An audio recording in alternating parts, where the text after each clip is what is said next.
And today I'm going to be doing a top 5 weapons video for you, showing you what types of weapons I like to use on my defense and which are my favorite. So you guys, there are about 7 defensive weapons, 8 I believe if you're including the Tesla, and so we're going to just go down the list and pick what are the top 5. So you guys sit back, relax, let me show you what I got.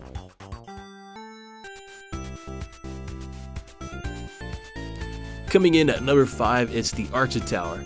Now, although the Archer Tower does not have as many hit points as the cannon, which is probably better at stopping wall breakers, the Archer Tower, what I like the most about it, has such a bigger radius to stop troops from getting your 50%.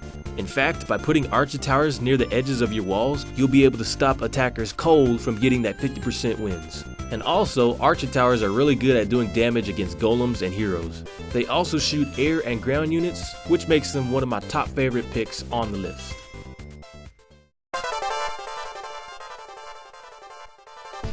Coming in at number 4, it's the Mortar. The Mortar has a damage per second of 13 and the hit points are 670.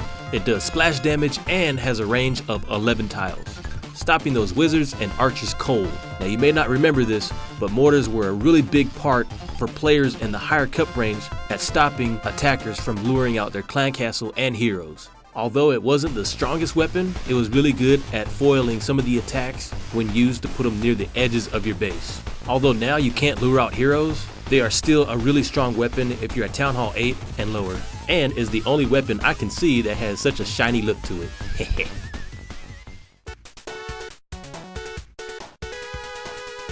Coming in at number 3 is the Wizard Tower.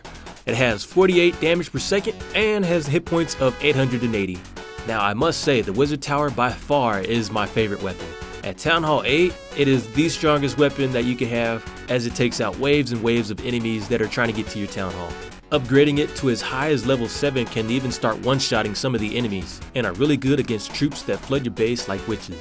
There isn't really a right or wrong place to put your Wizard Towers, however by putting them closer to your Town Hall, they should be more effective.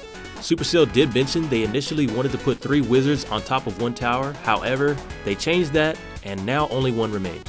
But if you ask me, he's doing pretty good on his own.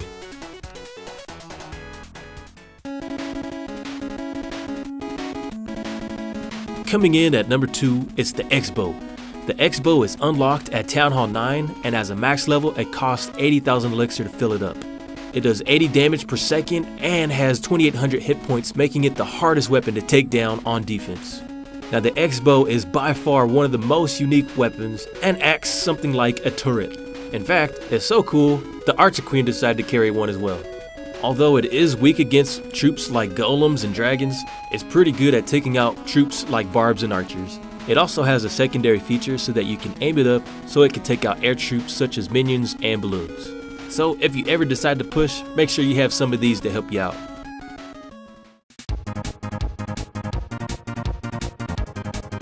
Coming in at number 1, you guessed it, it's the Inferno Tower. Now the Inferno Tower are actually unlocked at Town Hall 10, and when they were first released, they were the game changer. Before we had Inferno Towers, we had golems and heroes that were just too strong for our bases. So Supercell decided to release these Inferno Towers to help us out on defense. Now when they were first released, their range was a lot wider than they are now. However, because of balancing, they have been adjusted so that the range is a little smaller, but they have multi-targets on them. They do a damage per second of 42, they can target 5 enemies, and it takes 700 Dark Elixir to fill them up. And they have pretty good hit points at level 3 for 2200. With the Inferno Towers coming in as the number 1 weapon, make sure you put them closer to your Town Hall so that they're harder to get to. Because of the balance changes, most players are setting them to multi, however I like to choose both, having 1 single and 1 multi. With the amount of resources it takes to power up this thing, you can be sure it'll defend your base really well. So you guys, this is my top 5 weapons list. Let me know what you think. Make sure you comment down there what your top 5 are, and I will see you next time. Godson out.